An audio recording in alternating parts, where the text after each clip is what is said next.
Good morning. My name is Kathy Magruder. I'm the Executive Director of the Maryland Clean Energy Center. I'd like to welcome you this morning to the third in a series of webinars brought to you by the Maryland Clean Energy Center, Connecting to the Energy Economy. Our title today is Moving Toward Energy as a Service, and we have a great panel for you. But first, we want to get started with a few technical housekeeping items. When you see you're on your chat box, you can ask questions, and we will try to answer them via the Q&A feature. We will be having a few polling questions this morning for audience participation. To answer a poll question, you just have to click on the radio button next to your answers and then click Submit. Let's do a practice poll question to start. Our first question today, how many people are viewing the webinar with you? Remember, to answer a question, just click on the radio button next to your answer and then hit Submit. We'll post the poll shortly, and the results from our poll should be showing now on the screen. It's just one. We'll be using the polling feature a few times today. Our next polling question, which industry sector do you represent? And there are a couple of choices there, so we'll allow a little bit more time. Remember to just click the radio button and then hit Submit. In a few seconds, we'll see our results. This helps our speakers understand who the audience is.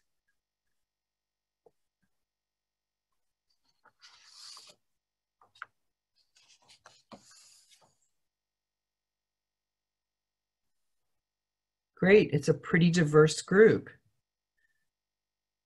Glad to have you. This webinar is part of a series that we hope you'll be able to join for future sessions. Recordings of each session and additional information and past session recordings can be found online at www.mdcleanenergy.org/speakers. So we have this morning, want to take the opportunity to thank our series sponsor, Cohn Resnick, and in particular, our session sponsor, AECOM. AECOM is an engineering firm, and they are providing us with a moderator this morning. It's my pleasure to welcome Leonard Dorr. Leonard, let me turn this over to you. Now that I can unmute, then that's great, thank you. So thank you everybody for joining this, this session. I'm very pleased to be here. And as hopefully you can see on this slide, we have a great panel today. I'm always in awe of panels like this when I see the quality and the experience of the people that are going to do all the hard work for me. Well, I just kind of sit here and opine on things. So Ronald Herbst, Jessica Schiavone, Brooke Smallwood, and Todd Thurlow are going to lead us through today. What we are going to do, the way that we're going to organize this is we're going to have each person do a, not so much of a presentation, but just sort of a guided discussion. And then we're going to have a couple of the other panelists ask a couple of questions. We will have time at the end of this, and you can actually put questions and answers during the presentation. Use the chat box if you need to. So with that said, we are going to carry on with a couple of questions for you. Just to give you maybe where I'm coming from on this, I say I'm a sector lead for AECOM. I work in district energy these days, or energy as a service. My background is a long time in utilities, independent power production, and I've been a developer in hydropower and solar around the world before I finally landed in the United States. You can probably tell by my accent, I am not a natural American, but there you go. So with that said, maybe we can go to the next slide and ask the next polling question. Okay, so if you can tell us which types of what types of facilities are you responsible for? And this is multiple choice, so please click any of those that are appropriate.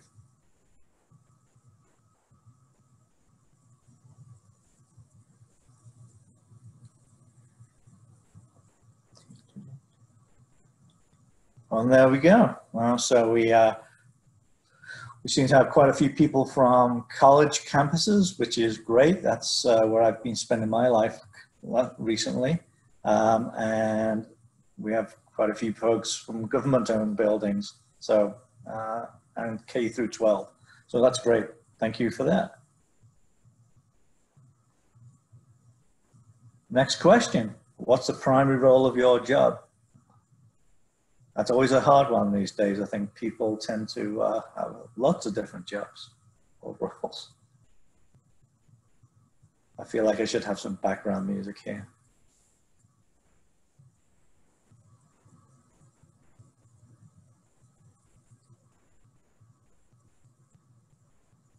Okay, interesting. And we have majority other, so that would be an interesting detail that we'll take a look at later. Thank you for sharing that.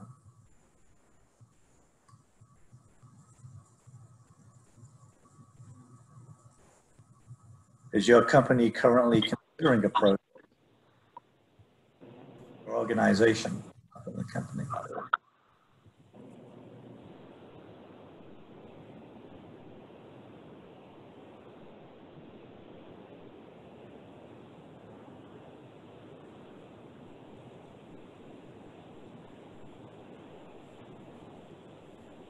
Thank you. Oh, and we have quite a, even though we've got 45% as no, we actually have 40% with yes within 6 months. So it sounds like everybody's going to be very busy. Thank you.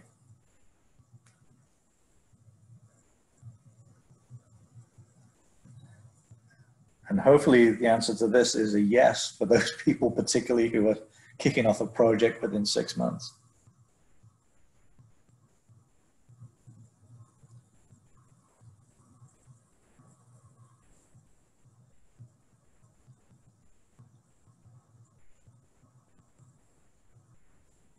Yes, well, that's good to hear.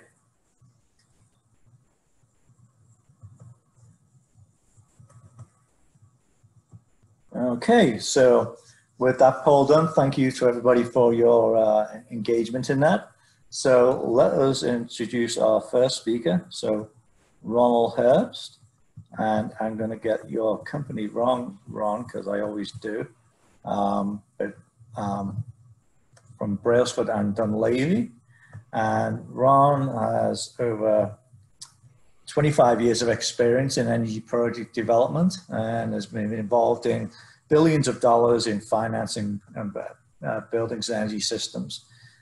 He has a BA from the University of California, Santa Cruz, and a master's in physics and solar energy from Trinity, San Antonio.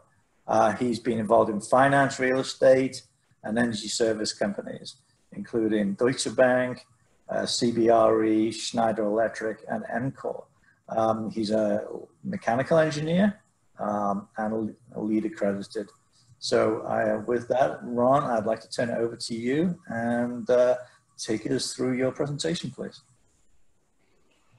Thank you, and welcome to the world of virtual learning, both real-time and on-demand. So for those of you who check the other box, I would put myself in that, certainly in that box, because I think to be a good steward of the built environment, you need to be able to answer many questions to lead a client or a project to the right outcome. So moving on to our slides. First of all, I'd like to just recognize this is a great title for the slide, because back in the day when energy services was considered energy performance contracting, notice the missing descriptive adjective. It is service. And most clients are ultimately looking for service. A service that delivers energy savings, better service quality, improves their operations, and makes them both resilient and protected from change. Next slide, please. Our company is solely focused as an owner representative on the public institutions and those institutions that serve our society.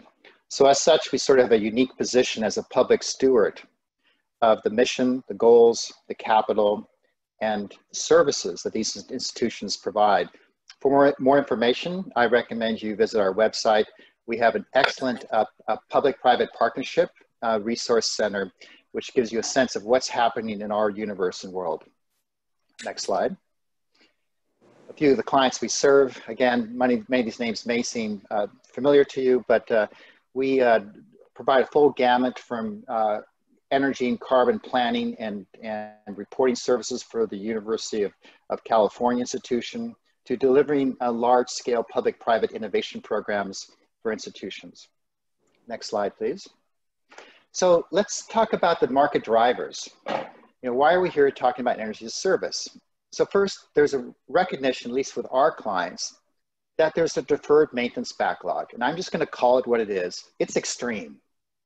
And with that maintenance backlog, there are reliability issues. And those reliability issues are even more apparent now in this world of making buildings safe. Surrounding that need, there have been tremendous technology advancements. And with those technology advancements are new service models and ability to deliver deeper savings in buildings. Our clients are also asking the question, should I be in the insert business? So should I be in the project development business for energy projects? Should I be in the origination of financing business? Should I be in the heating and cooling business? Should I even be in the lighting business?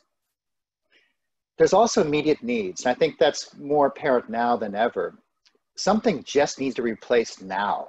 So the ability to quickly get something serviced and replaced, for example, if you wanted to have a rapid deployment of HVAC replacement and renovation programs to meet the new COVID-19 operational and design guidelines, you may not have the capacity to do that. You need a service. There's also increased focus on environmental sustainability. It may not be as sharp a focus now as it was a few months ago, but it is not going away. Institutions have made commitments to become better stewards of the environment, and many of them have signed up to carbon reduction goals. And last but not least, in this area in particular, there's been evolution of financing and service contracts that allow for more efficient deployment of services. Next slide, please.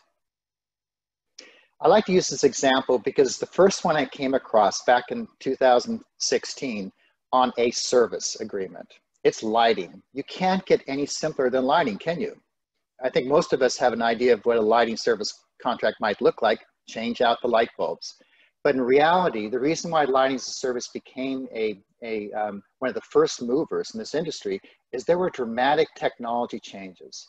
LED was the big change relative to ability to both improve energy efficiency and dramatically improve the operation, maintenance, and reliability of systems, and to tune the lighting to provide better light value and light quality. With these light fixtures, many of them came now with intelligence, with the ability to monitor occupancy, to tune lumen levels. So there's ability to not only create deeper savings around advanced control strategies, but to gather data on your buildings. This was all bundled with much shorter paybacks, which made it, ability to create shorter service agreements, better cash flows. And there's also an opportunity to do risk transfer with delivery guarantees. So institutions were asking themselves, should I be in the lighting business? And one thing I wanted to highlight on the slide is that there's a range of what people may see as a service contract. In the lower quadrant, you could insert replace light fixture. In the upper right-hand quadrant, you could insert smart, intelligent LED lighting controls that are networked and are calling home or providing cloud-based services around the utilization of the buildings, the optimizations of the service levels, and increasingly apps that allow you to set your light levels based on service quality. When you move to that higher level quadrant, you get deeper savings. We're not talking about 20% savings. We're talking about 60% savings or plus on a baseline with new services that were not even imaginable a few years ago. So this is a great example of technology plus service models evolving. By the way, you could insert in lighting many other technologies we're talking about: heating, cooling, control systems, power systems. And with these new service models, you get better services. I'd like to re-emphasize the importance of service versus contract. Next slide, please. So when we engage an institution, we want to map their mission and their capabilities and ask honest questions about their ability to deliver services. It really makes sense to enter into a partnership when you're driving non-financial metrics and you want to access better skills, capacities, and financial performance as part of delivering a better project. If you click on the animation, you'll see that most of our clients are looking at commitments that are well above the line of normal. Now, that's not saying that an institution may just want to replace light bulbs, but unless they don't really have no access to capital, they should probably just do it themselves. Next slide, please. What can you get out of an energy services contract? Think big. It's more than just financial savings. Think about what the outcomes are that you seek. Operational expertise. We talked about the ability to bundle performance guarantees around service levels, indoor comfort and health. When you design that system, are you actually improving the indoor comfort and health? What are the environmental outcomes and how are they being measured and delivered back to you as project level performance? Enhanced resiliency. If you want a contract for a microgrid, make sure you're getting better quality services and higher power quality services. In our institutions, research catalysts are actually an important thing to discuss because it goes with the core of universities and colleges and K-12's mission is how is this project showing the constituents a better way of managing the built environment. And then last but not least is service response and customer satisfaction. At the end of the day, if you are not getting this outcome, then you probably shouldn't start the project. Next slide, please. So in tuning the energy service, first I'd like to recognize there's a lot of factors that can be set prior to entering the marketplace. Your institution should be asking questions like, what is my willingness to transfer this out of the way I currently do business? How big of a scale do I want to go? Do I want to do a pilot to get a sense of, how well this works, just like many institutions did pilot PPAs in order to get a sense of solar projects? What's the length of commitment that you want to enter into? Is this building a 5-year, a 10-year, a 15-year, a 20-year asset? How deep should I be going with my service agreement? The risk transfer. How much risk do I need to be transferred to get the outcomes I need? Do I have the financial requirements to service this initiative? And then what level of control do I want with the provider around the service contract provisions? Next slide, please. So I want to be honest about, the money side of things, because this is often where people get stuck. How do partners get paid to deliver the service? They deliver design, construction under a risk-based model. So this is a way for your institution to offload design, construction, delivery risk. Service contracts also put a wrap around operation, maintenance, and repair. Many of these service contracts include long-term or full-term service guarantees relative to the equipment of replacement equipment if they fail. The management of the energy and operation savings risk. The risk is, will it perform as expected? Are the baselines auditable? And can those service levels be maintained for full duration of the contract? Now, some energy as a service companies make money on financing and tax structuring. That tends to be on the margins. But at the end of the day, an energy service contract is secured by annual payments from a client for agreed to services. Next slide, please. So regardless of the approach, our role is to help a client get through selecting the right asset and delivering a project. And this is really basic, a good program management. You want to make sure you have a good project definition, set your criteria, test your hypothesis. Why would you be doing this? How do you maximize the value? And create a transaction plan. Once you've agreed to create a transaction plan, run the partnership selection process in a transparent way. RFIs, RFPs, you know, make sure that you have a governance process around picking a good partner, and then align that partner to the needs established when you set the criteria. Negotiate, contract, implement, monitor, and govern. This is the work that as an owner advisor, we pride ourselves on. And in today's discussion, we're going to be talking to many of the companies that are in the supply chain that are delivering this sort of transformational model services. Next slide. And that's it for me today. Thank you, Ron. It's a great introduction to this session. So I think I said earlier on, what we're going to do is have a couple of questions now, just maybe a little bit of a conversation around what you've presented, and then we'll open up the general Q&A to people after we've had everybody's presentation. So I'm going to start and throw you kind of I'm not saying it's a softball question, but I'm going to ask it anyway. So I think everybody on this, either presenting or listening to this, is either intrigued with energy as a service or involved with it actively. If this is so good and it's such a great solution set, you know, from your experience, what's the one single hurdle that you see that is preventing this becoming, I'll call it, the way that business is done as a norm?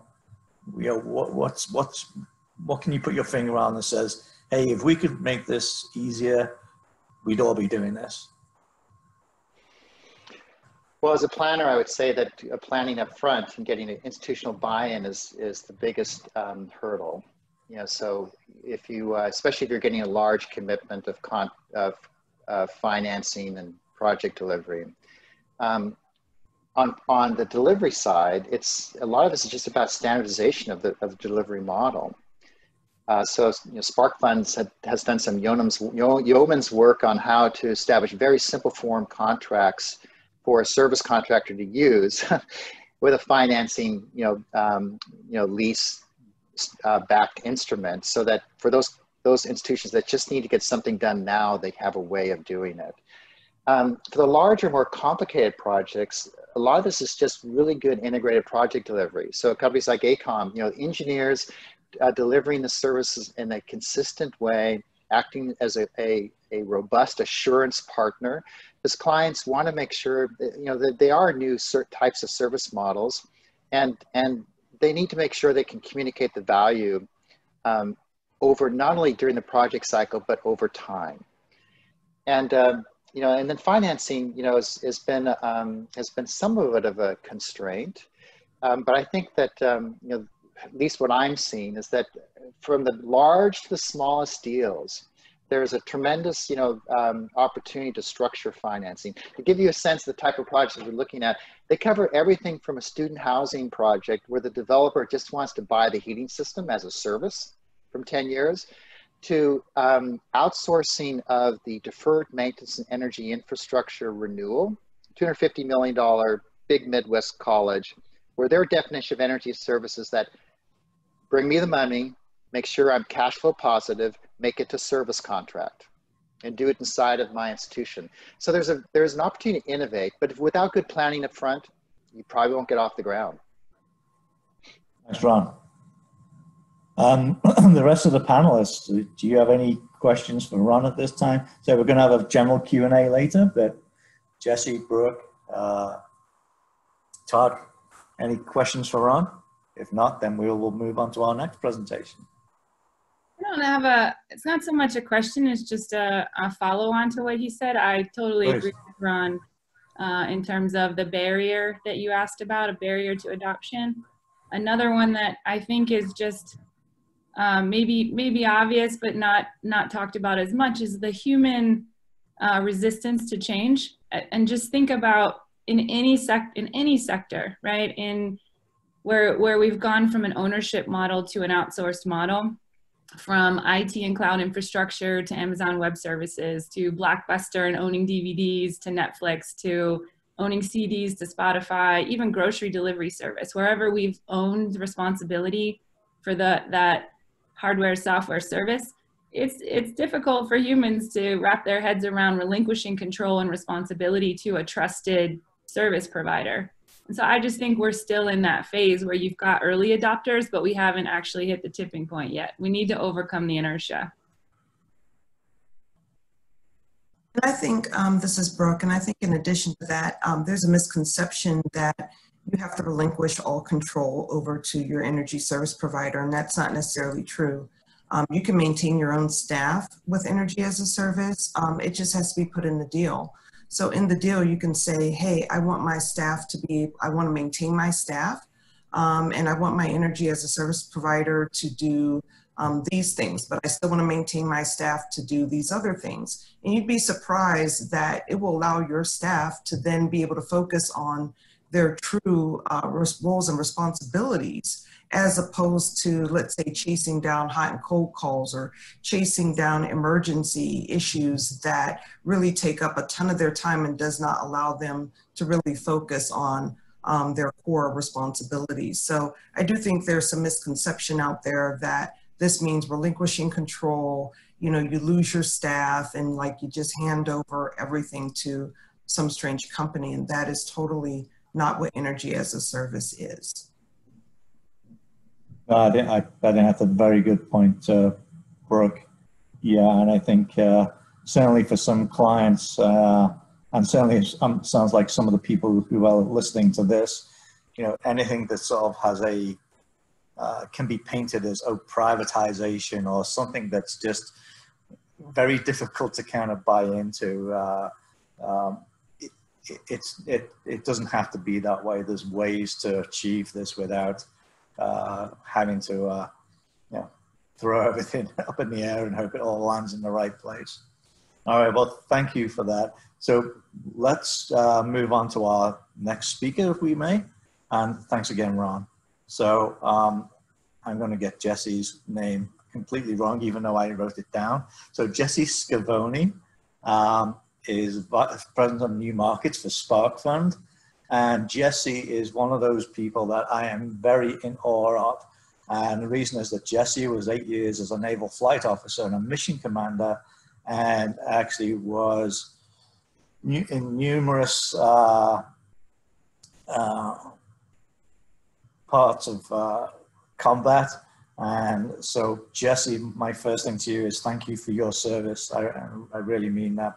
Anybody who's in the military deserves a lot of kudos. She was honorably discharged in 2007 and since then has been in the energy industry.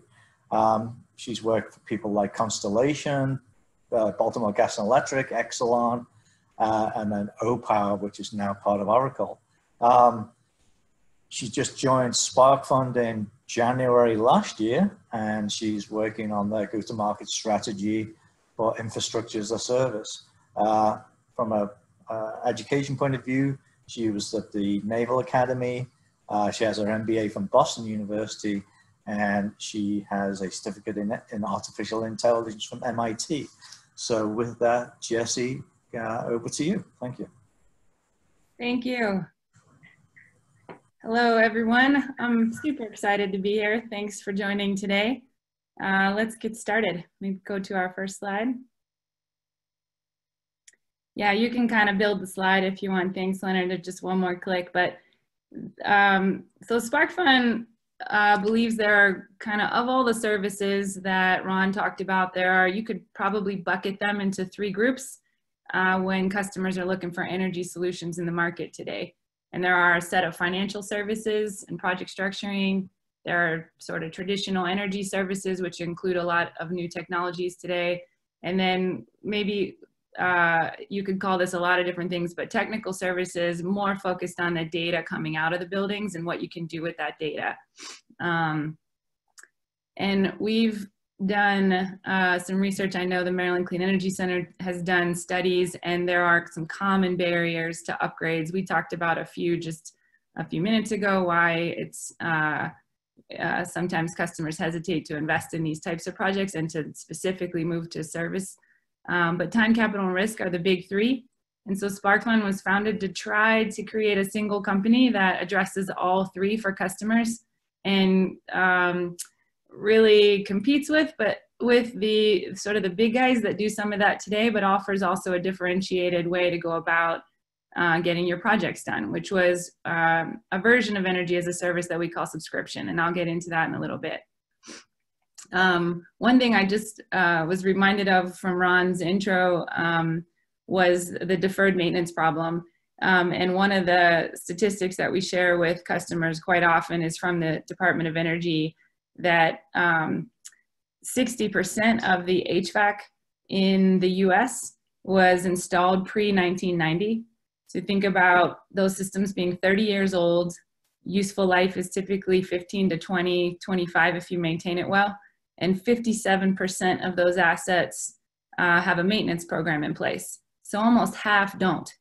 And one of the other sort of barriers, I think, to adoption is just that the run to fail strategy has actually worked. It's worked for a lot of customers, so they can do minimum amount of maintenance and let things sort of chug along in an inefficient, maybe underperforming way, but it's not the core competency of that company or that facility owner. And so they've gotten away, and we've gotten away as kind of a nation here with running to fail as a strategy. And we're really trying to address the issues now of all that deferred maintenance and how we can help customers upgrade their facilities, knowing that in many cases it's going to be a little more expensive than it has been in the last 30 years because of all the deferred maintenance and sort of run to fail strategies. So next slide for me, please. This is kind of busy. I think there's one more click in there just to show some arrows. Yep, but Sparkfund's capability stack, right? So if we start kind of opposite, go on the right side of the slide, all those green capabilities are a mix of the sort of FinCo, TechCo, ESCO, financial services and energy services, technical services that Sparkfund has determined over the last, we've only been around for 7 years, but in 7 years, the customers need all of these things. And then the main players in the market today that are doing from energy services contracts to just basic RTU installations, like those partners have a blend of these capabilities, and they're really good at some, and they maybe have gaps in other areas. And what it's forced customers to do is go out into a very fragmented marketplace to find the different projects and services and consulting support that they need. And what Sparkfund has tried to do is partner with those companies to fill the gaps. So we have some pretty big partners, big brands, big names, you know, thousands of customers. It's much easier for them to reach those customers. They've got the trust in the brand. And then we bring a very specific set of capabilities to that partnership that allows them to accelerate a more complete offer into market to those customers, so that customer can go to a single provider, a single vendor, a single partner, and get everything they need. Next slide. I think I'm a pretty quick intro. I think I just have 2 more, but from a customer perspective and from the end customer, what do they see? What do they want? What we're trying to do as a company is enable sort of the larger players to close the gaps that they've got and offer an integrated end-to-end solution set to these customers, so they don't have to go out into the marketplace for financing in one area, sort of data insights and analytics from another vendor, HVAC from another vendor, lighting from another vendor, renewable or backup gen, right? We bring it all in one place so that we can address the customer needs, and the value prop to them is these 4 things here, really in descending order of importance that we found. So through focus groups and customer conversations, and hopefully this resonates with everyone, most customers care about cost. And that is their first, second, and third consideration. And we've got lots of ways that we try to reduce costs for customers, including competitively bidding projects out to our network, negotiating with those contractors, selecting best price for them, including our applying OEM discounts. We bundle projects across technologies, lighting, backup gen, HVAC, and really try to compress the margins that exist in the existing ESCO communities, because we're coming at it from one company perspective with sort of this network that we've established across the US And on most of our projects, then we also apply active monitoring and controls to continue to reduce costs for them over time. And one of the key ways we do it in the financing side is through an off-balance sheet accounting treatment that can be enabled through the energy as a service model. So we've probably got a dozen strong ways to lower cost. We can apply any combination of them to particular projects for customers and really show them the value of an as a service model versus sort of status quo. Increasing reliability through improved maintenance and remote fault detection, active monitoring, and things like that. Peace of mind, we've developed a portal that lets customers see their performance of their systems from sensor data in real time coming across all those systems. So just one of the components of, I should say, the barriers to outsourcing is the trust in a partner and trust that they'll manage your systems well and deliver those outcomes. Peace of mind is part of that, and how do we guarantee it? This is one of the ways, and then many customers today, an increasing number, have sustainability and carbon reduction goals. So we're trying to address all of these goals, and one of the sort of specific differentiators that we bring to our partners and to customers is what we call subscription, or with a functional guarantee. So actually, could we go to the final slide there? Yep. If you think about from a customer's perspective now, what do they get? This is their building or their portfolio of buildings, and there's a bunch of different energy services and systems in that building, right, that need to be addressed. There are a lot of energy needs, multiple technologies, different ages of equipment, obsolescence issues, cost issues, efficiency issues, and then new technology issues, right?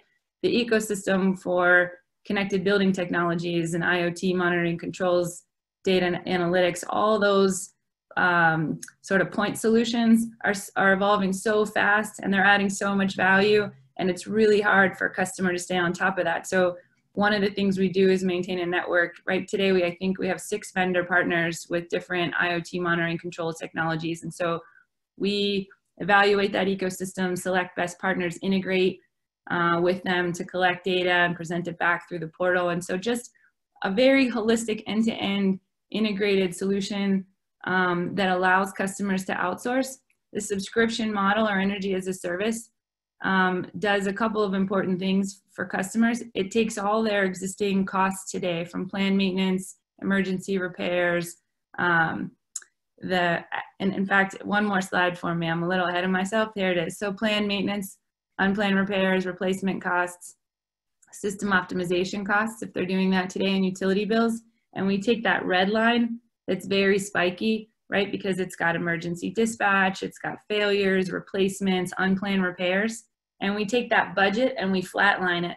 And that's what an as-a-service model or subscription model provides to the customer. It's not just the lower cost and increased reliability, but it's budget certainty over 10 years, right? And in some models, it's 30 years. You've seen other bigger contracts with universities where you can extend that sort of peace of mind out a number of years beyond what you normally see today, which is 2, 3, 4, or 5-year contracts with service companies.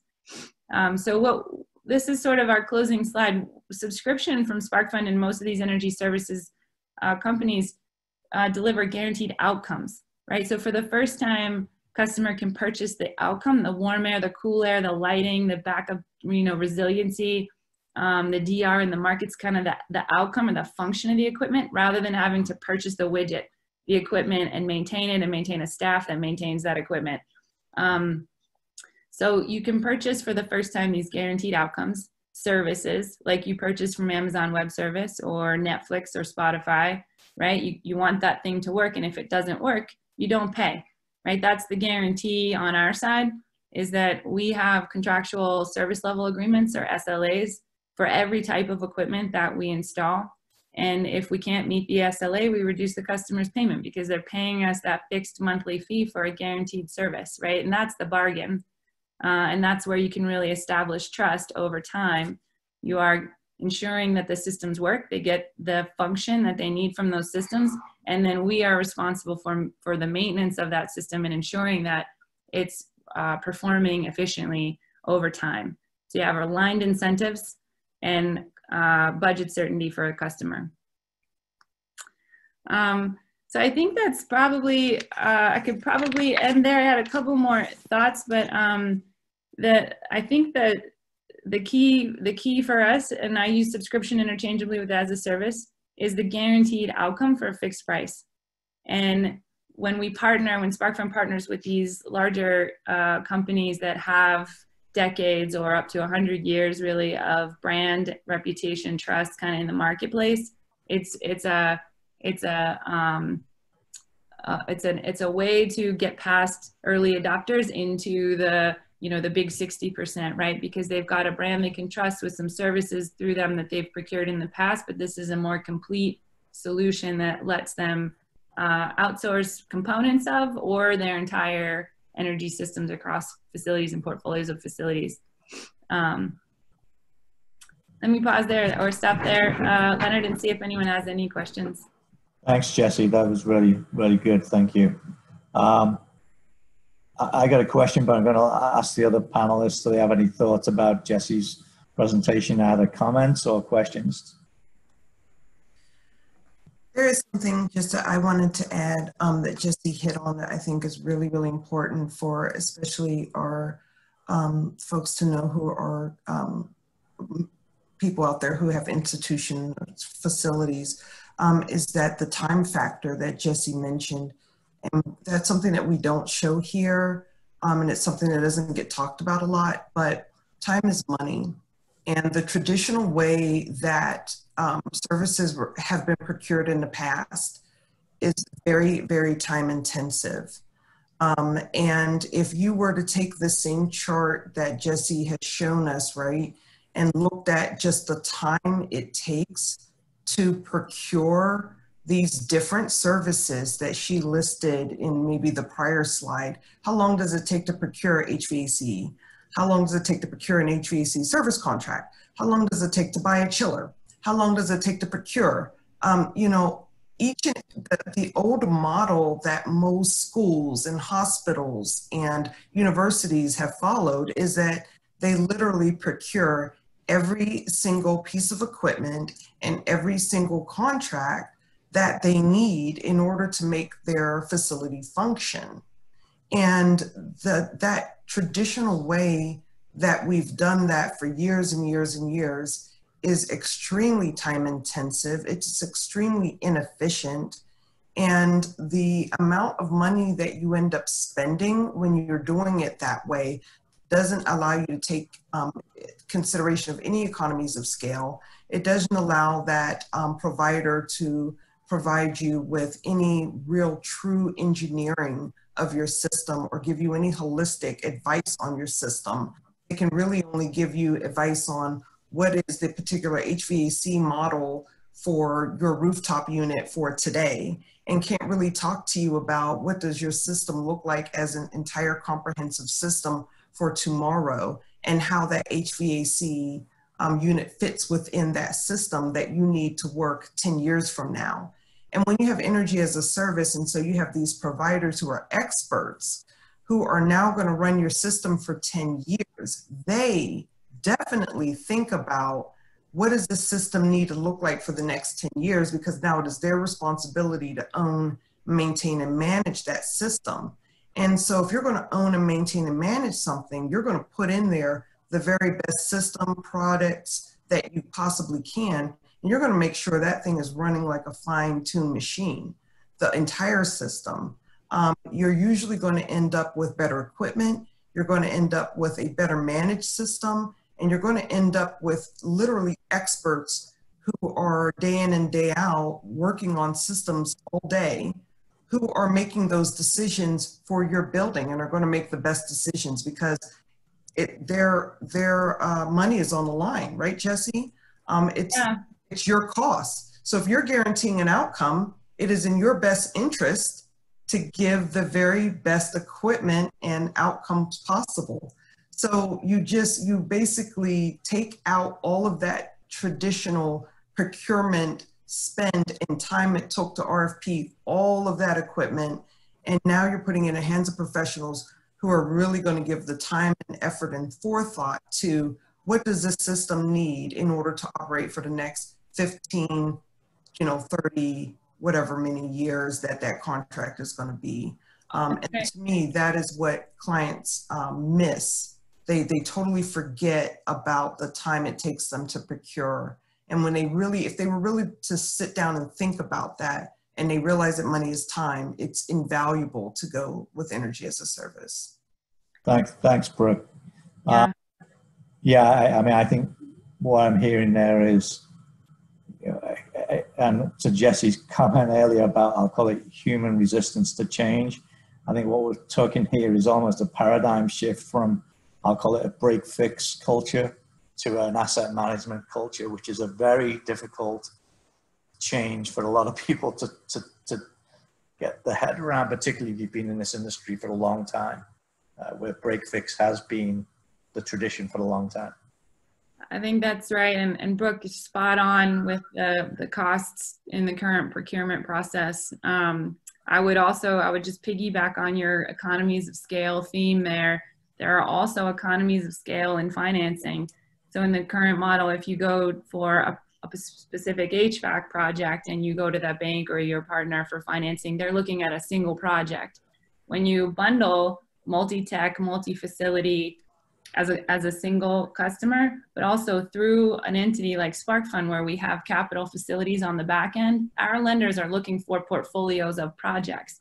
And when we actually open each new facility or work with a lender each time to extend our capital flexibility and capabilities, we present portfolios of projects across many customers, technologies, and sectors, and that enables us to get better cost of capital as well, right? Because we're presenting a category of investment, a new asset category really for these lenders, and they don't want to see one project at a time. They want to see a nice portfolio for risk management and other purposes. But every day I'm putting projects through this underwriting machine with our lenders, and they are looking across a portfolio and able to give us sort of volume discounts on financing as well, which is pretty great to see. Okay, thanks, Jesse. Thanks, Brooke. Let's move on to our next presenter. So, Todd Thurlow. Thanks for joining us this morning, Todd. So, Todd is the Director of Distributed Energy Systems at Siemens Smart Infrastructure. He's been working on this for a number of years, and he's been involved in generation, distribution, storage, and controls. He's been involved in energy consulting on campuses, industrial end users, as well as utilities on energy strategy. He has a lot of infrastructure planning expertise, as well as asset solutions. Todd is a mechanical engineer from Virginia Tech and the University of Maryland. So that's very good for today. And his MBA is from Georgetown's McDonough School of Business. So with that, Todd, I can turn it over to you. Thank you. Thank you. Thank you, Leonard. So I'm going to focus a little bit on, well, primarily on the other side of the meter here in my presentation. So I'm part of a team at Siemens. We're a full service energy company, and my team focuses solely on distributed energy solutions. And we deploy those under a range of financial structures. And I'll admit we perhaps take a more expansive view of the definition of energy as a service because we're talking about long life assets here on distributed energy solutions. But these structures all have two primary components or characteristics. One, they require no upfront capital from our customer, the end user. And two, they transfer all of the development, operating, and performance risk, to the third party or to Siemens in this case. And that provides a number of benefits. One that Jesse mentioned, which I think is critically important, is that budget certainty. Whether it's a short-term or a long-term contract, having that budget certainty is critically valuable and important. So if we have unexpected maintenance items, unexpected equipment failures, and those sorts of things, those are the obligation of the third-party provider and not the host or the end user.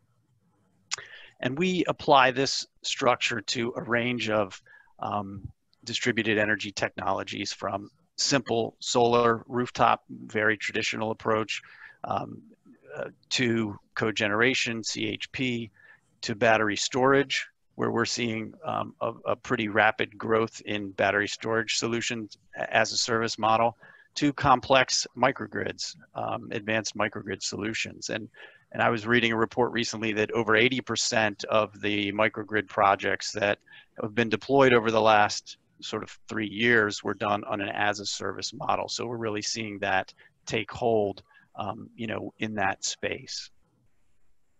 So if you kind of move to the next one. And, you know, kind of piggybacking where Jesse was started talking about outcomes, you know, when thinking about how to define a distributed energy solution, you know, we start from what are the desired outcomes? You know, are they cost savings, as she said, is 1, 2, 3, and then it's 4, 5, and 6 as well.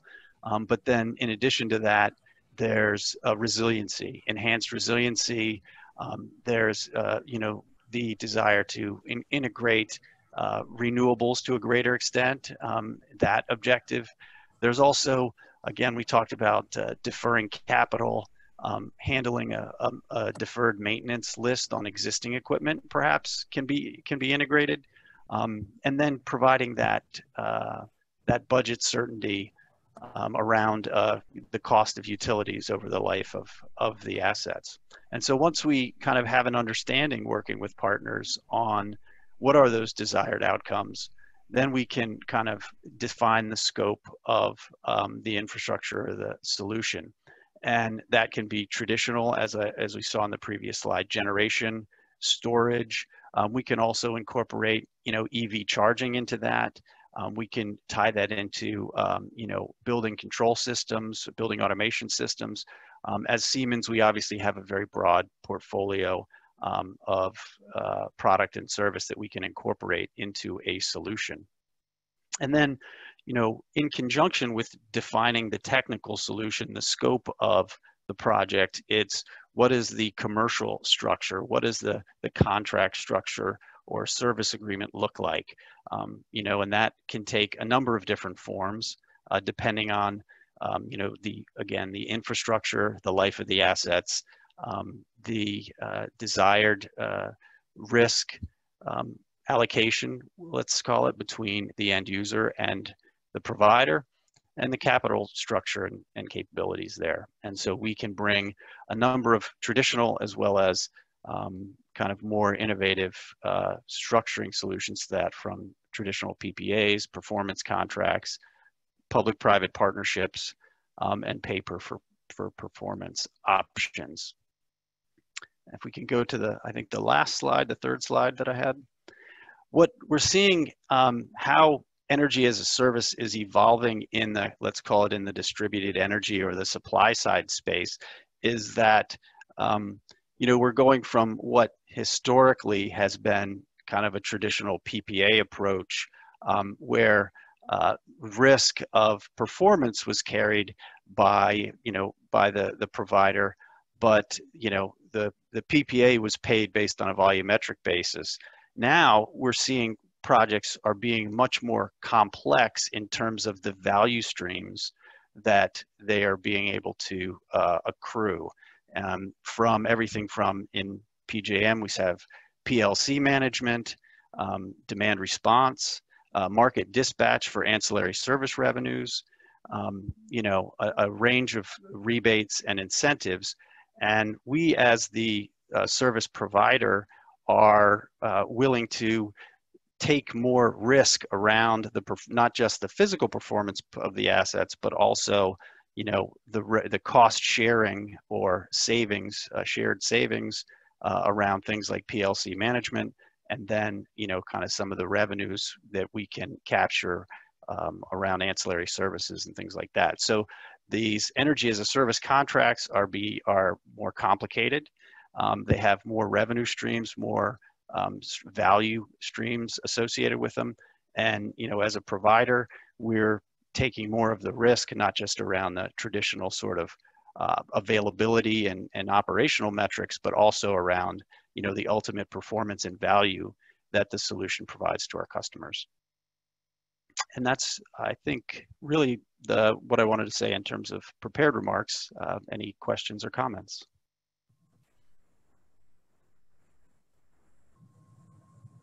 Yeah, Todd, this is Leonard again. Yep. So, in part of my career, I worked in utilities, both in the UK and in California, where deregulation has, I'm going to say, happened. Right. Happened in some interesting ways. And I think that's kind of played into how energy as a service has developed. A lot of the stuff that you're working on is not just behind the meter, it's almost sort of, you know, crosses that boundary or blurs the boundary between utility service and what the customer is actually, you know, trying to do. Maybe some thoughts about what you're seeing out there between, you know, how are utilities getting involved in this? Are they, you know, just sitting there saying, hey, we're just a utility, we provide service to the meter? You know, certainly microgrids and storage, I'm seeing them getting involved with, you know, almost in cooperation with the end user. Some thoughts about what you're seeing, and is that helping or hindering energy as a service from your perspective? Yeah, well, you know, as you know, we've got, you know, a patchwork of regulatory frameworks across the country where, you know, we have from deregulated markets in the East and in California to more vertically integrated utility approaches in the Southeast and in the Midwest. And the utility behavior varies from being, you know, a roadblock or hindrance to these types of agreements to building their own business to provide energy as a service in markets where, you know, the regulations allow. So it's, you know, but, you know, so it really varies. But, you know, I'd say in kind of the Mid-Atlantic and the PJM region, you know, they have deregulated subsidiaries that are in this business, you know, and so they're you know, they're clearly looking to take advantage of opportunities to supply customers on an as a service basis. So the panelists, any other comments about that? So particularly, I was kind of intrigued by what Jesse, you said before about the trusted is in this, and I think, you know, sometimes customers have a love-hate relationship with their utility. Yeah, one of our largest partners, it's public, is Southern Company and their subsidiaries, Georgia Power, Alabama Power, South Star Energy down in the South. I agree completely with Todd that it's utilities are, whether or not they can participate in this and to what extent is regionally sort of commission based, right? The relationship they have with their commission and what their commissions are driving them to do. Some commissions in the US want utilities to create new revenue streams and become more sustainable, move away from rate base. Others are telling them to stay in their lane, and their regulatory constructs are burdensome actually and tough to navigate through. One of in the South, we're operating in primarily the unregulated space, and we are a key component. They're investing basically in this model for the future, using Sparkfund almost as to seed that growth and accelerate through development. It's sort of the buy or build analysis, right? And they could take our 7 years and 50+ million of development and just plug in and go, or they can build from scratch. And down there, they've decided to partner with us and accelerate through that ramp. We're looking at partnering with another big utility in the Midwest across 8 states, and they are looking at a mix of models, regulated and unregulated businesses, but the regulated one will move a lot slower because they have to pilot, prove results, move through the filing and approval process. And so we're able to move faster in the unregulated space, but utilities are a major player in this area and are building out their own as a service models. Okay, thanks. Yeah. Okay, just looking at time here. So we do have one final speaker, but I want to make sure we have time for Q&A.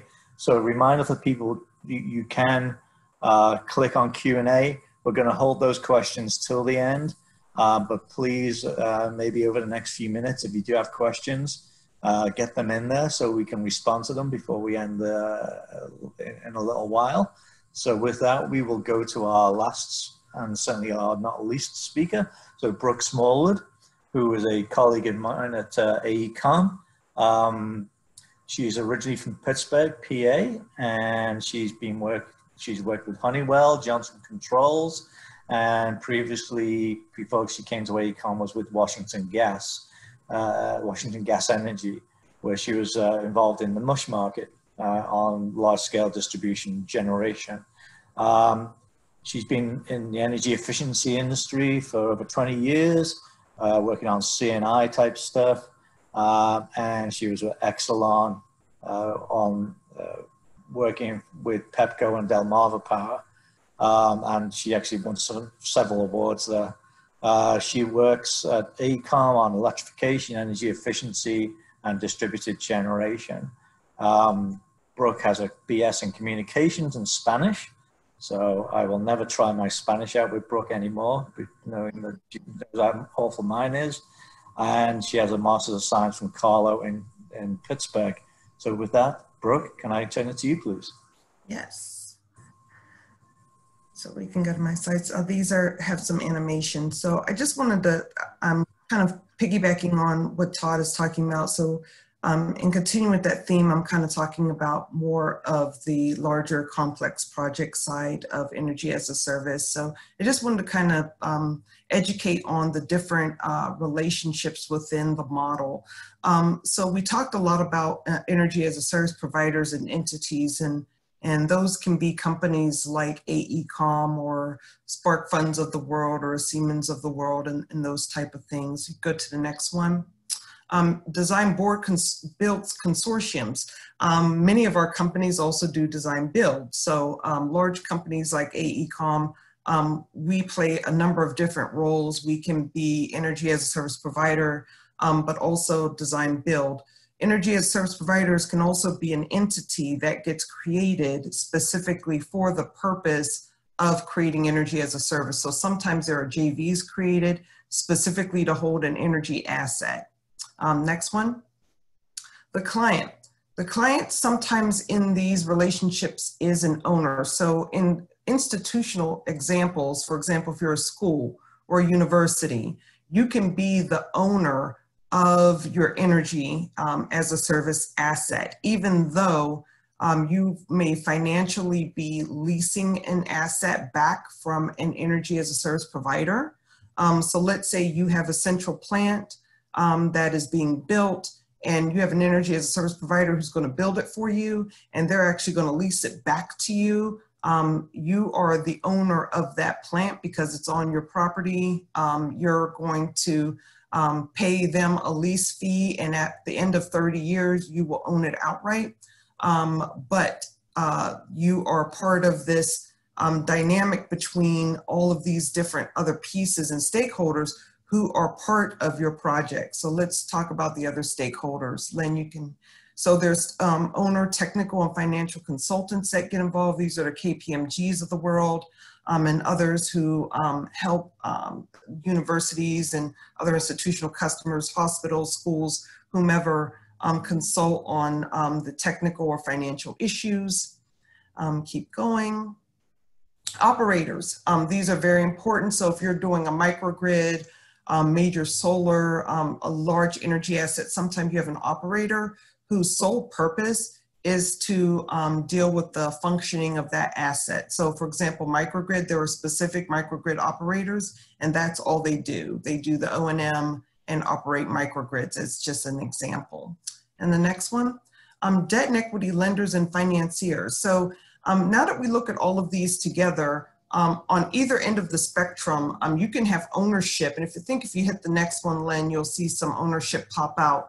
Ownership can be held in a number of different places. You can have equity or your debt or your lender, the financier, whoever owns the highest equity share in the asset can actually be the owner. So you can have an asset on your property that is owned by someone else. So let's say an equity provider provided you $50 million because they wanted to build a huge solar farm on your land. So you actually may own the land and you are like the owner and the client, but that solar farm actually belongs to someone completely different.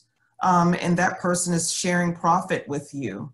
And the actual client in that case are off-takers who might be a hospital, a school, and some other businesses that are in the area who are then going to use that solar energy that you're producing to run their hospital, run their school, run their business. And in that case, basically what you have is you have solar as a service that is being provided by an equity lender who's paying for it. You are providing the land for it, and you're providing an outcome, which is the solar power, to a variety of clients in that case. So Lynn, I think if you hit the animation, we're going to show a different configuration of this, and you can just hit it all the way through. And so what we're showing here is that these really don't have to go in the same order, and the clients and owners can really switch and be different. But at the end of the day, many different stakeholders do exist. Next slide. So this is an example of a major project that AECOM just completed. In fact, this is Len's project. So thank you, Len, for letting me show off your big project that Len just got finished with. This is the National Western Center in Denver. This is an example of a public-private partnership, and that's why it's called a P3. So those are the 3 Ps.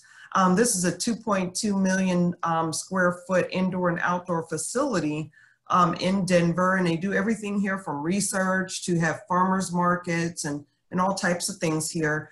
And so we provided some lessons learned. I'm not going to read all of these, but what we found was most important is the stakeholders you saw on the slide before.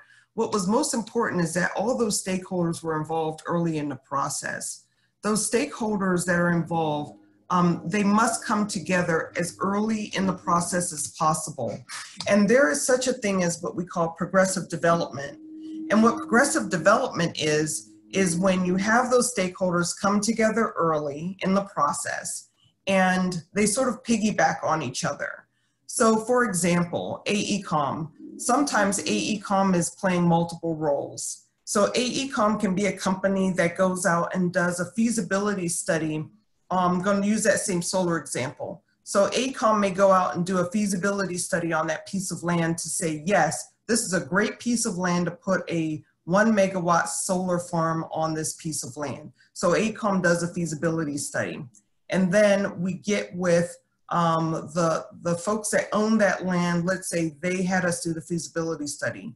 And then we end up getting into mix with the other stakeholders, the operator of the solar farm, the financiers of the solar farm. And then AECOM goes and finishes the design of that solar farm. And then we all continue to work together.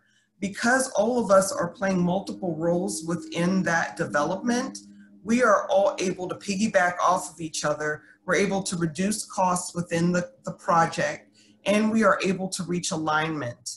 And so what you don't have is multiple situations where you have either competing priorities between your stakeholders, which the RFP process does create that. And I can't say that enough about RFP processes and how they can sometimes create competing priorities. What we're seeing now out in the marketplace is that there is one procurement.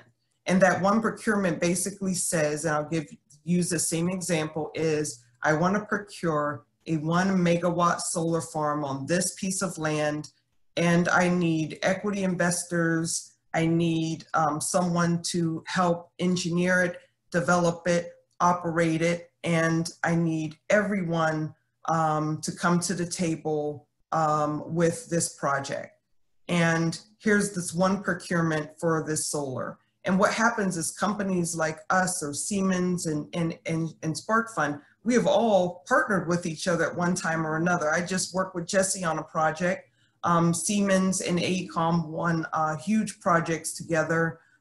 We get with each other and we go and we say, hey, Jesse, I need money from Sparkfund. I may say, hey, Todd, I need Siemens technology. And we may go out and Jesse may bring in a third-party lender to add additional money to the deal. We can go to Ronald and say, Ronald, we need planning. And then what we do is we create this team and we come to you as a team. And then what you do is you analyze those teams against each other and you pick the best team for your job. It's not a matter of, again, you're not necessarily procuring every piece of that project as a separate, because it's one project. And at the end of the day, you want that team to work together. So the best projects, as far as when you're talking about large and complex, is when the team comes together early and when the team is qualified and experienced and they can bring that good mix of technical and financial skill to the table.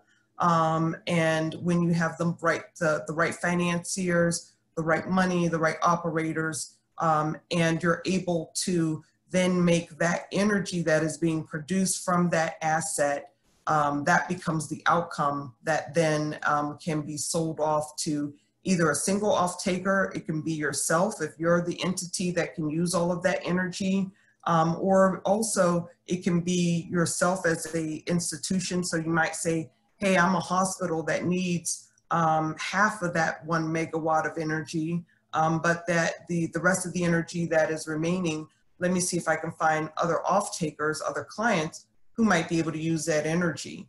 And that creates revenue streams then for that primary owner of that asset. And, you know, certainly in closing, I would just say I want to thank so much for Kathy and team for allowing us to do this and talk about energy as a service and really tackle some of the misconceptions out there. But definitely there's more concepts here that we can definitely get into that you may have heard today that you may not be familiar with. But there's so many more rabbit holes we can go down in this conversation. But I'll end it there and wait for questions at the end. Thank you.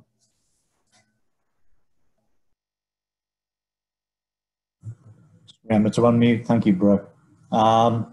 Yeah, as a project that was near to my heart for a number of years and getting to financial close, I think one of the things that you mentioned, Brooke, which kind of resonated with me, and again, Jesse and Ron and others comment on this.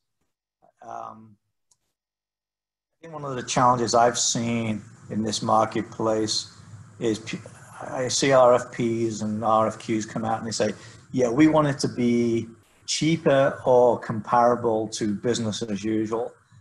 When, quite frankly, I think a lot of clients and their advisors have not really evaluated what the cost of business as usual actually is. Yes. And you end up trying to hit almost an artificial benchmark, which hasn't been well developed. So it's something I think, you know, and we went through this in Denver with the client. It actually spent a lot of time trying to figure out what was business as usual. Is it business as usual with a carbon neutral supply?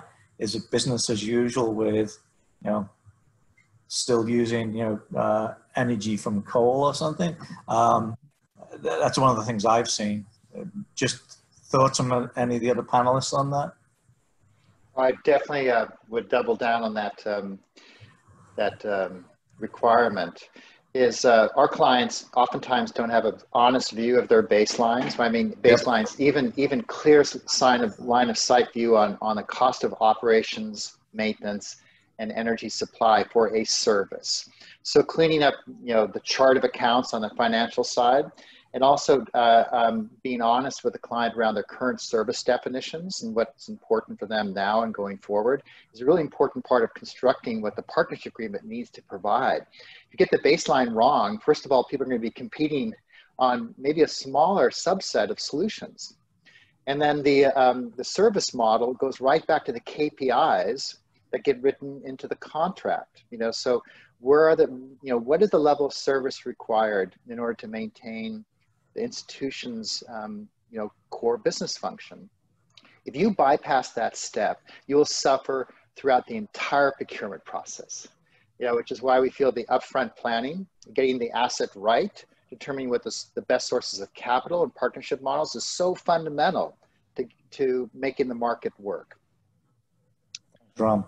Yeah, let me please take it a different, slightly different comment. But I mean, you sparked a thought when you said that we want things to be comparable or cheaper than your current benchmark, and we're seeing a lot of activity around enhanced resiliency, right? Whether it's RFPs or conversations with customers about looking at microgrid solutions and other things that provides enhanced resiliency, and they say, oh, and by the way, we also want to save money, and so I say that because I don't think folks have done the analysis to quantify the value of resiliency, right, to their business. And so it's hard to say, as you talk about the components that go into, our business as usual. Well, is it business as usual where we accept interruptions, the risk of brownouts or blackouts, and the impact to our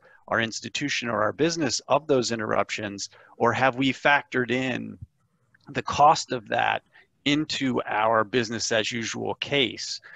Because generally providing enhanced resiliency has costs associated with it, right? So what is the baseline that you're looking going forward, and does that incorporate that cost of the lack of resiliency? Because we're seeing that a lot. I was going to say, I think the only client that really, to me, there's one sector of client that understands the value of enhanced resiliency, and those are research institutions and universities, because they understand that if they lose power and they have a laboratory, for example, that is holding precious samples, or they've received grant money or something like that, and that lab goes down, they can lose millions and millions and millions of dollars and possibly not get that same grant money, the next year or the following years. And so there are some examples out there truly of the true value of resiliency, but sometimes, unfortunately, Todd, that's what it takes. Those are the kind of examples you have to give the clients, almost to just drive the point home of what it means to not have it enhanced resiliency. And that's the chance they're taking when you're just relying on 100% of energy from the grid. Sure. I know we could probably talk another hour on this subject, but I do know we've got a hard stop in a few minutes, and there are some questions that have been asked. So I apologize for cutting people off. But we do have some questions, so I'm going to just take them in order and throw them out to the panel. Basically, we've got 3 questions at the moment. So the first one is from Donald Goldberg. What is the role of energy services in the residential sector? Anyone like to take a run at that? I can, it's not probably our area of expertise, but I can share with you that Sparkfund spent a good 6 months or so last year doing focus groups and research in the residential space to see, are residential customers willing to pay for as a service? What is there in their mind, kind of what are their pain points? And then how much are they willing to pay? And we considered extending subscription or as a service into residential markets. And there were the similar time costs, capital, expertise sort of barriers. But there's the theme of your HVAC in your house runs pretty well with simple filter changes every 3 or 4 months. And so not many people are willing to pay a monthly fee to guarantee function, right? Because they're saying it works fine. And the only people that really were interested in an as a service model for the home energy systems were people who, 2 things, already subscribe to things like Amazon and other services. They're subscribers already, so they've outsourced some other function, grocery delivery service or something like that. and people who have had a recent failure of equipment and they had to deal with a $5,000 or $10,000 system replacement unexpectedly like that, right? So that's a really small sliver actually when you try to combine those two and they have to own the equipment or own the home. And it was just a similar barrier, like I'll just keep replacing my filters and when that piece of equipment fails, I'll replace it. And so I think what you end up seeing are the service industry you have today when it's a break fix model for most residents, right? I'll run the thing until it breaks, then I'll call someone to come fix it. And that has been cost effective for, I think, most residents. We were unable to get participants in our focus groups to shift for the actual costs it would require on our side to maintain their equipment for them. Okay, thank you. Just a reminder that you in your, anybody who's on here, you can actually submit follow-up questions through the evaluation to any of the panelists or to the MCEC. So second question, and kind of a two-part, how can a sustainable startup companies get access to telecom and utility companies to offer presentations for zero-emission backup solutions?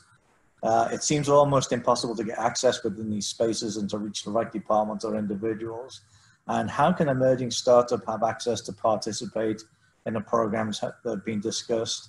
I think this is interesting because I think a lot of us kind of get, and our clients want innovation, and yet small innovative startups probably look at the myriad of people involved in this space and think, where do I start? Who do I go to?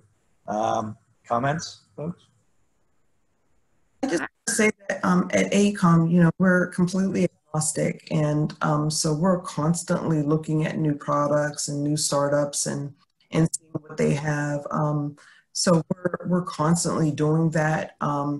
You know, I would just recommend that you know, for the companies that are agnostics, the ones of those of us that don't make our own widgets and gadgets and stuff like that, you know, if you feel like you have something that is something that we can use with our clients, you know, reach out to us, send us the white papers, submit white papers to associations, you know, get in on the summits and that sort of thing. Because we're always looking for new solutions to incorporate into our tool belts. Yeah, I would just say that, you know, oddly enough, I mean, Siemens, obviously, we have a large portfolio of equipment and service, but where I sit in the organization, we are a solution provider and we are, you know, we use third-party products. So if there is an innovative product or a solution available, we will incorporate it into our projects. So, and again, similar with Brooke, we're always looking for, you know, kind of innovative technology to incorporate into our solutions. Sparkfund does the same thing, and I would just offer a couple other options or thoughts. I would maybe point to Kathy, but I think the Maryland Clean Energy Center has an incubator, and in terms of local Maryland participation, you've got some big companies that participate in those pitch contests to evaluate new tech. And then I worked with utilities for 10 years, and the themes, if you're searching on LinkedIn, right, you have to look for the strategy and innovation team, the smart grid team, the sort of edge teams that are doing projects and looking at new tech. And that's not the majority of the company, right? The majority of the company is focused on keeping the lights on, and the pilot teams are very small. So you look for people with strategy and innovation in their title, or like I said, smart grid, something. And those are kind of the connections you need to make to get in front of them. But I think I agree with Todd. Your fastest route is to partner with companies like ours who are always looking for new innovative tech ways to solve these problems. And we bring it to customers either through the utilities or direct to customer.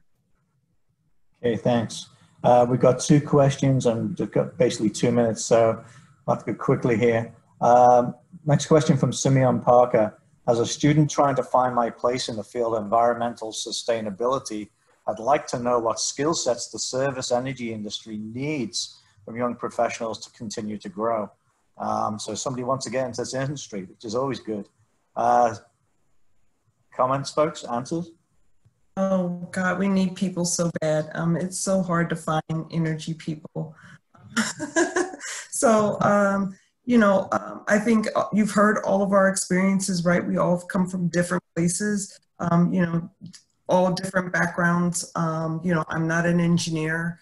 I came up just because I came out of college and my first job was at Honeywell. And I literally just learned on the job training. And 20 years later, that's just what it is. So, I would just say that, we definitely need people. We want people. There is no specific training that you necessarily need. We have people from all different types of backgrounds, all different type of majors. I work with people who are engineers of every kind, mechanical engineers, electrical engineers, math majors. We really come from all different types of backgrounds. So we welcome you. And, I wouldn't say that you have to necessarily study anything in particular to get in this industry. If you have a passion for it, we welcome you. Get in on the ground floor and work your way up, and then find your path within an organization to find something that you really enjoy doing. Okay, thanks. We do have one last question. I know we're right up against our time here, so I'll throw it out there for a quick question from Donald Goldberg. What about landlords of large buildings? And I think this refers back to the residential question earlier. Yeah, we treat that more like a commercial, like it's a large building, which treated more like a commercial space where that landlord can choose as a service for his building and pass costs on to customers through their leases. That's large buildings, landlord owners are able to take advantage of these opportunities today. There really aren't any barriers to that. And there are lots of, and they can take advantage of all the C&I programs, utilities. Yep. There's an EV program right now for with Pepco. They'll pay 50% of the cost just to install an EV charger in your building. So yeah, landlords of commercial buildings have a ton of options. I would offer one last really great utility rebate in Maryland, which is I think where most of the people are from. Retro commissioning is a great way to get started, and utilities pay $25,000 for small buildings and $50,000 for large buildings. Around 75,000 square feet is the cutoff. That is a great way to just get a total building wellness kind of check, tune everything up, get your system back on baseline and performing to spec, right? And then you create a project list to kind of work on over time and assemble your sort of roadmap for replacement planning and things like that. But I highly recommend building retro commissioning with utility rebates today. And then after that, you do monitoring-based commissioning, which is your ongoing commissioning. They'll also pay for that as well. I want to thank our panelists and our moderator for a fabulous session today. So much information to absorb. And as you can see, they are available as resources for you as you build your project and move your organization forward with energy as a service. We thank you for attending, and we look forward to having you at our next program.